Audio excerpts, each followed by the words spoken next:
Greetings, everyone. Welcome to the Wednesday edition of Snack Size DFS. I'm Dan Vespris, just here to introduce the show for my good buddy Brenton Eckersley and to make sure that you guys get your sweet, sweet ad reads from our friends at Bet Online, the world's most trusted betting platform and your number one source for online betting in 2025.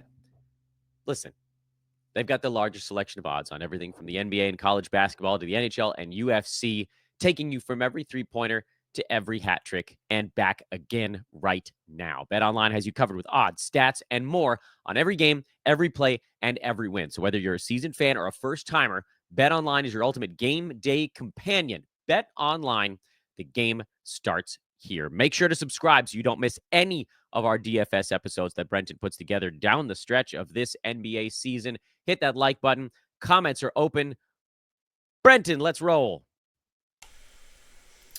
Thanks, Dan. Welcome into Snack Size DFS. My name is Brenton Eckersley, your host, sitting here in Adelaide, South Australia. This is your breakdown for Wednesday, March the 5th DraftKings card.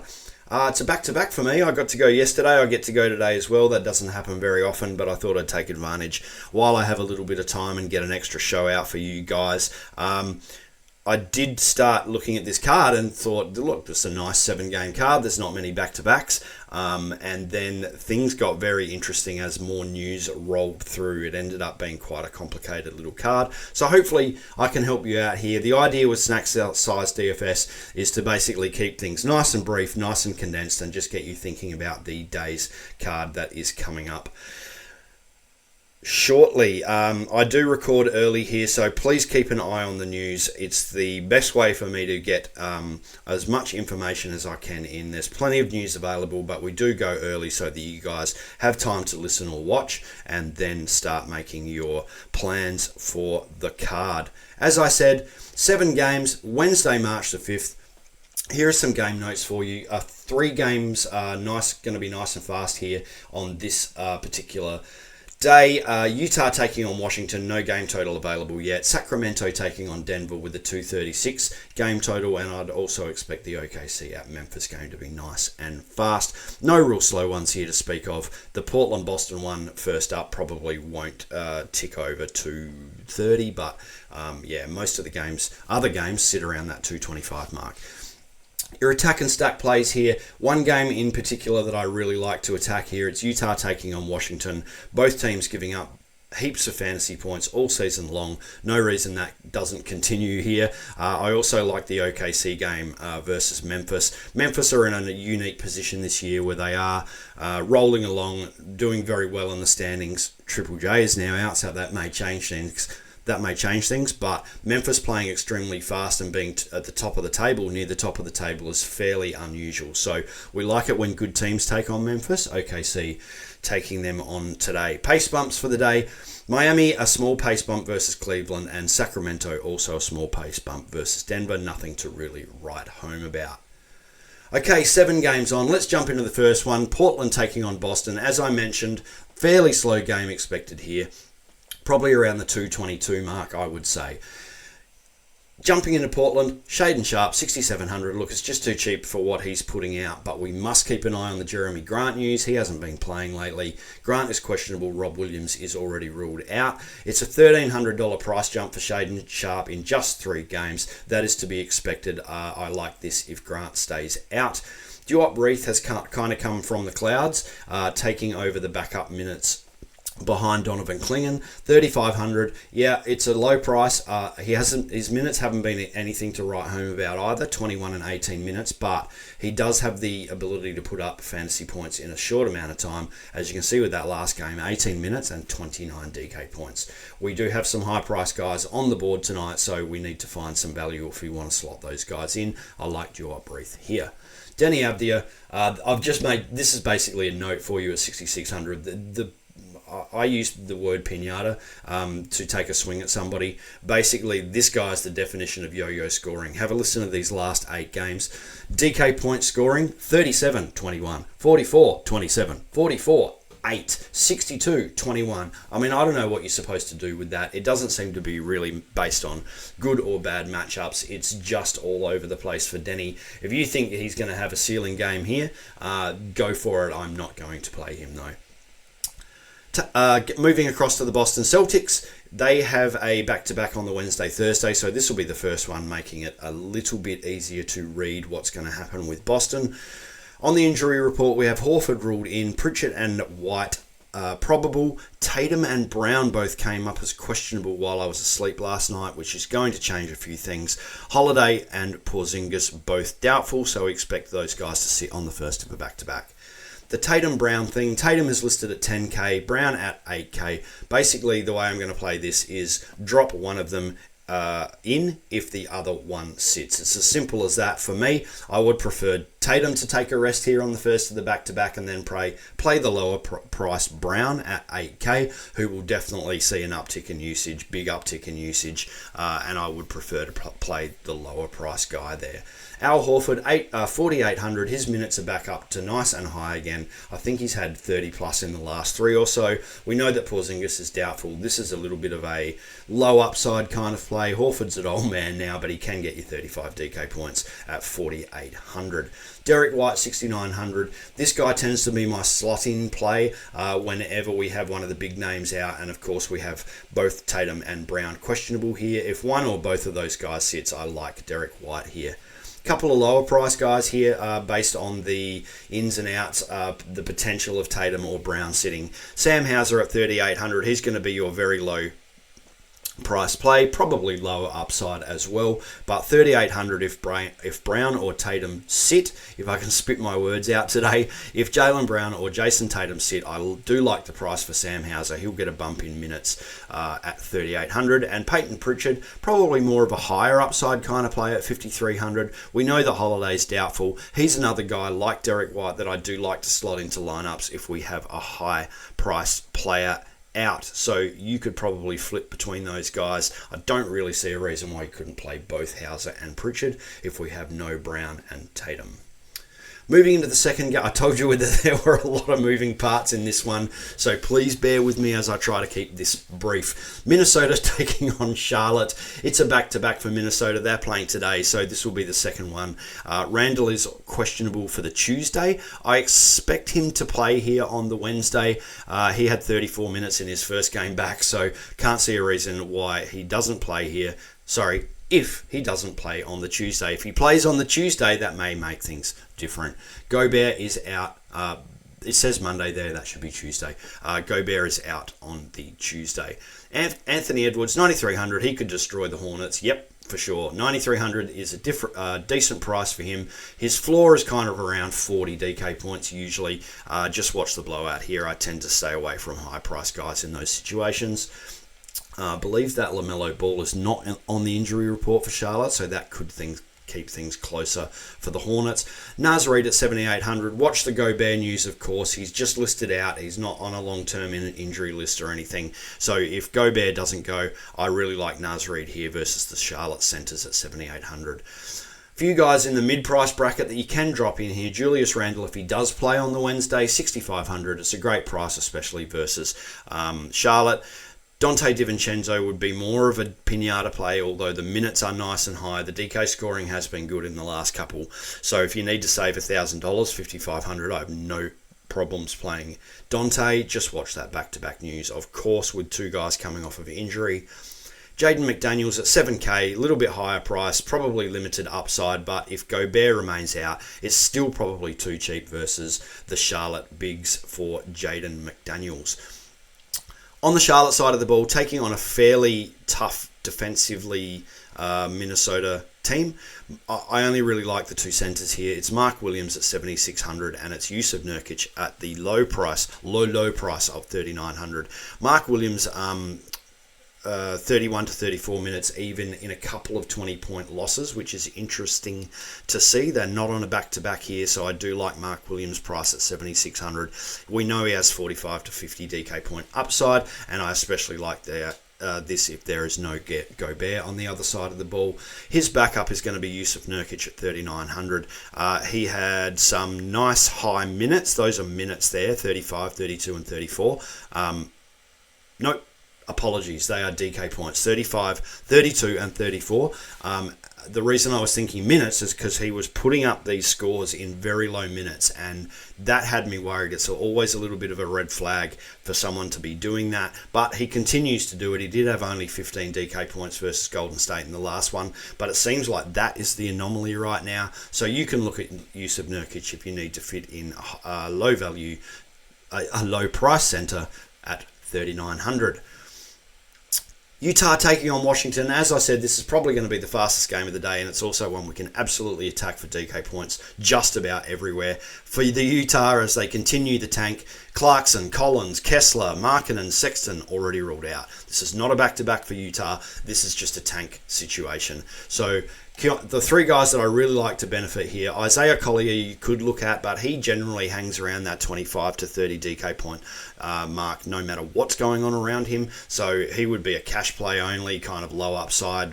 Take a stab at him if you wanted to, I guess, but I prefer Keontae George at 6,400. The usage, the minutes are all going to be very, very high and stable here, and he does have 40 to 45 DK point upside.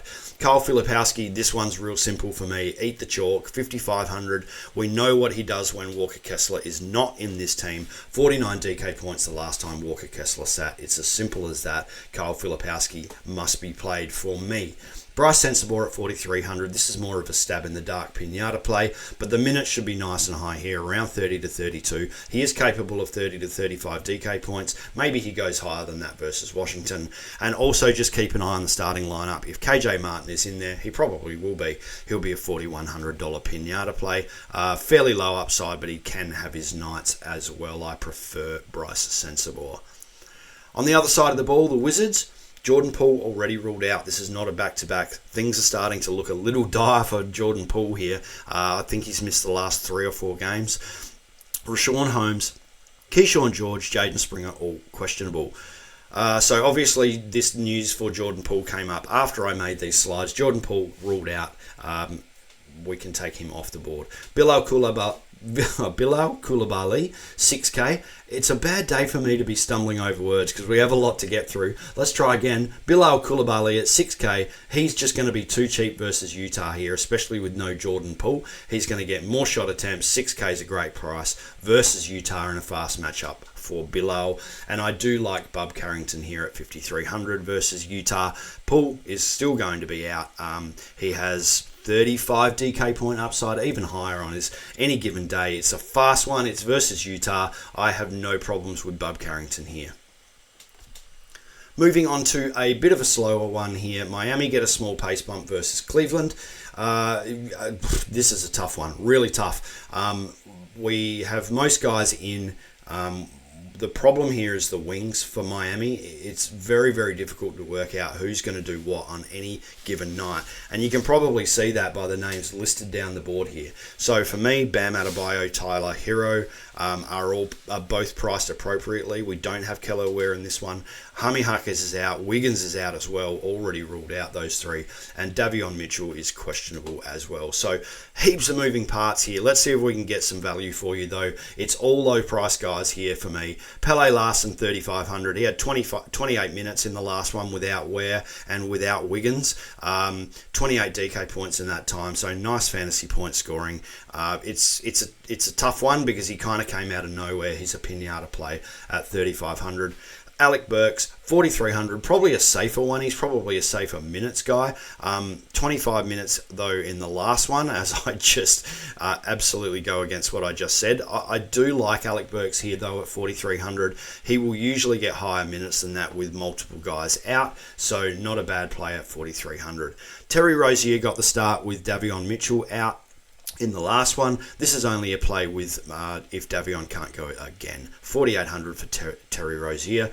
Duncan Robinson at 4,700. Another one of these wing washing machine type of guys for Miami at the moment. It's really hard to work out what Spoelstra is going to do any given night. So you can take a stab at any one of these three guys, Larson, Burks, Robinson. 4,700 for Robinson. He's had high minutes in the last 4, so I tend to trust this more.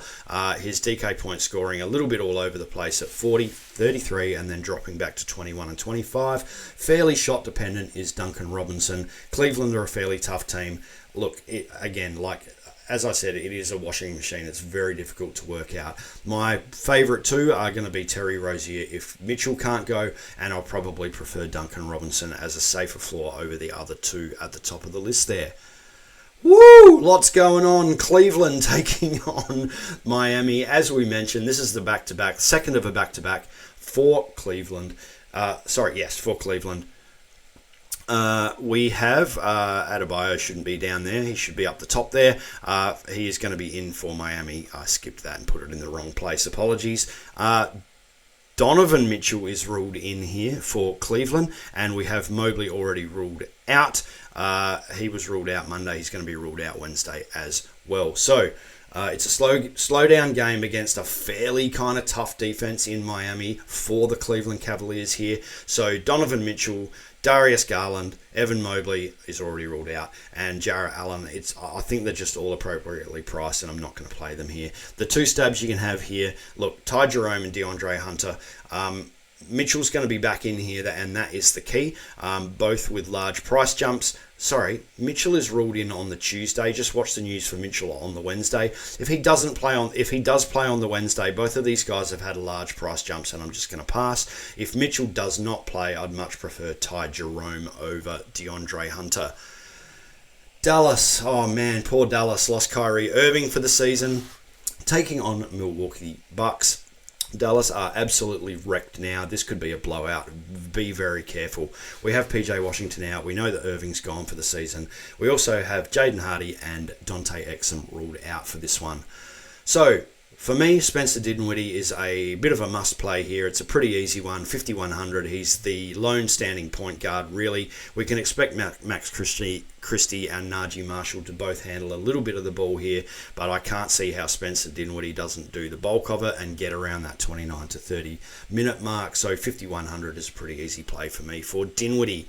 Max Christie, 5,200. We can probably expect him to start here with all these guys out. We can expect him to push past 30 minutes. Look, there's going to be usage going around. He does have 30 plus DK upside, but he is a little limited compared to some of the other guys here. Probably not my favourite out of the four I've listed. Najee Marshall, 5,900. I really like this one. Minutes into the 30s in the last three. The DK points have been a little bit all over the place, but two of those three scores that you can see there, 22, 24, and 36 DK points. Those first two, he had really poor shooting. I think one of those was 1 of 10 from the floor. So I really like Najee Marshall here. 5,900 is too cheap with all of these guys out, and he is going to start. Kai Jones, another one out of the clouds, 5K, $2,000 price jump. So this is more along the lines of what I have to deal with here when I play the Australian version of DraftKings, which is called Draft Stars, where the prices just swing wildly overnight depending on what the player did in the last game. This is more like it from DraftKings. He's jumped from 3,000 to 5,000 in basically one game because he started and because he put up 30 DK points in about 30 minutes versus Sacramento. Still probably too cheap versus Milwaukee's going to be tough for him though. I will let you guys make the decision on Kai Jones. If he was around 3,900, I would be more tempted to play him in all honesty.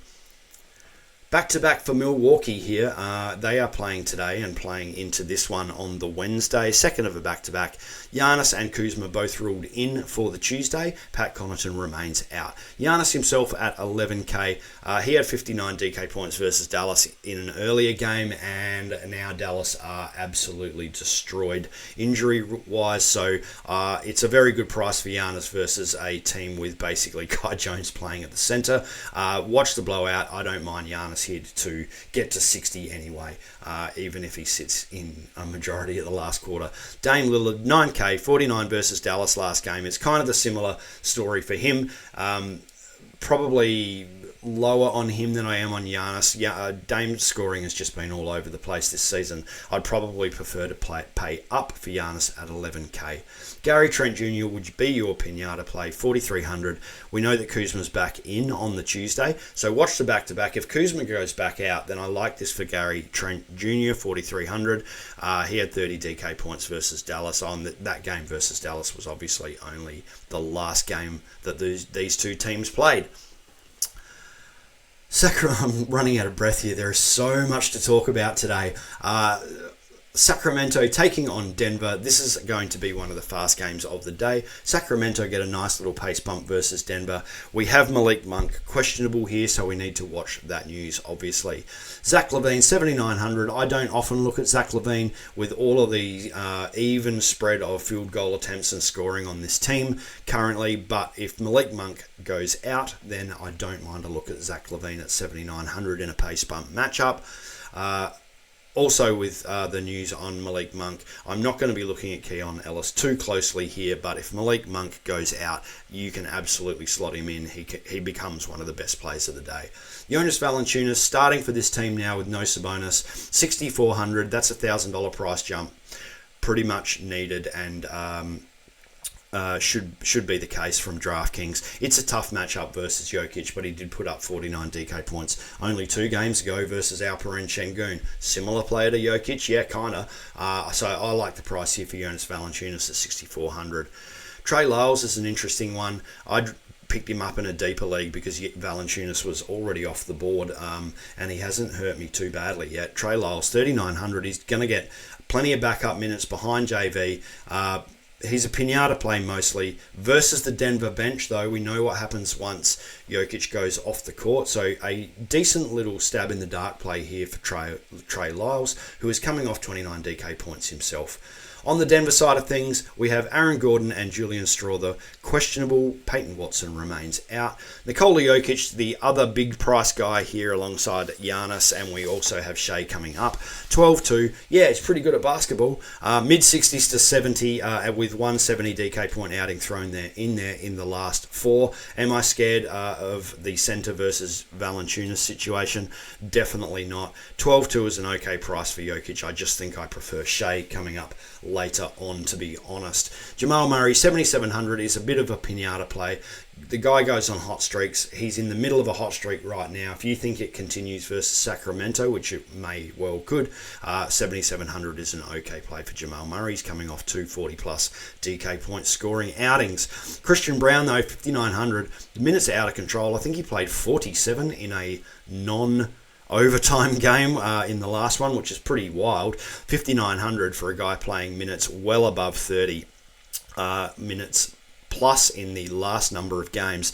14 and 22 field goal attempts also in the last 2 is something to know. That's high for Christian Brown. He has beaten this price quite easily in his last 3 games, so a mid-price play there for you. Okay, OKC taking on the Memphis Grizzlies. It's going to be probably the fastest game of the day for me. OKC do get the pace bump here versus Memphis, and I love to target SGA here at 10-8. That's too cheap for Shai Gilgeous-Alexander versus a Memphis team with no rim protection now. Sorry, less rim protection now with JJJ out. That was a weird way to say it. With Triple J out, he is a great price in a pace bump matchup here. I love SGA. He's probably my favourite high price guy here. Jalen Williams, similar to SGA. I just find that I'm going to prefer here to pay up for Jalen Williams. For SGA on this OKC Thunder team in this one. Chet Holmgren, though, 7,300. It's just simply too cheap versus Memphis. We know that Triple J is not there on the other side of the ball for rim protection. So Chet is going to be facing, Brandon Clark and Zach Edey. I like this one for Chet Holmgren. I did look at Hartenstein, but I feel like he's appropriately priced here. Oh, by the way, Hartenstein is in. Isaiah Joe is questionable, and Alex Caruso has already been ruled out. which means I like Cason Wallace here at 4,500. He's a low price pinata play. His minutes have been up around the 30 plus mark in 4 of his last 5 games. Caruso is out. It's a stab. He's been scoring quite well lately, around the 30 to 35 DK points mark. So 4,500 is certainly in play. We just don't know what Mark Dagnall's going to do on any given night. So Cason Wallace, 4,500. He is a low price pinata play here for you. On the Memphis side of the ball, no back-to-back here for Memphis either. We have Ja Morant, Santi Aldama, John Conchar, and Scottie Pippen Jr. all listed as questionable. Triple J, we know, is now gone. Sorry, just had to quickly pause the recording there. Desmond Bane for the Memphis Grizzlies, 8K. This is your mid-price pinata play, and it's simply because Triple J is out. A whole lot of usage and shots have to go somewhere. I will probably pass on Ja Morant's price here, but I do like Desmond Bane at 8K with no Triple J usage, got to go somewhere. Jaren Jackson Jr., obviously, we know that he is out now, so you can put a line through that one. Brandon Clark at 4,100. He comes into play here because of the Triple J injury. He's the replacement play here for me. I don't trust Zach Edey versus OKC in the slightest. He tends to play bigger minutes against bad teams and then get played off the court versus teams like the Thunder. So Memphis may need to go small here. Brandon Clark is a pinata play at 4,100 and nothing. Thank as always to our, I can talk, really, I promise. Thank you, as always, to my good friend, Brenton Eckersley at Terrain72 on social media. Give him a follow immediately so you can ask your DFS questions. Of course, the comments are also open, but I would imagine that hitting Brenton up on social is probably the faster way to do so. Hit that subscribe button. If you make it to this part of the show, you have no choice. That's the rule as laid out in the YouTube terms of service, or Spotify or iTunes or whatever it may be. And check out our buddies at underdogfantasy.com. I did ultimately wimp out yesterday. I thought I was going to do one, and then I couldn't pull the trigger on it, and I missed my chance to use that odds boost. But today, perhaps we'll do one all together. You can make sure to check out my full season fantasy show also here at Old Mind Squad Fantasy Basketball, and we'll put one together on that. For Underdog, sign up today using promo code OLDMAN, OLDMAN. Just pick 2 or more players to set up a pick'em card. That's as easy as it is. And if you use our promo code or click the link that has our referral link, you can get up to $1,000 in deposit match bonus cash and a free play promo, meaning one of your 2 picks is a gimme. It's basically just locked in. So one time, you only have to pick 1 instead of 2 to 3x your entry fee, and on and on and on from there. You can add another one, 3, 4, 5, 6, 7, 8, 9, whatever, up to 1,000x your entry fee. It's fun. It's not that hard. You don't have to fully understand it, and you can use the great information that Brenton gave you here to build out your pick'em card as well. Thanks again to Brenton. Thank you again to Underdog. Thank you to Bet Online. I'm Dan Vespris for Old Man Squad Fantasy Basketball. Again, we got so much coming up over here. You'd be wise to subscribe. We'll see you guys soon.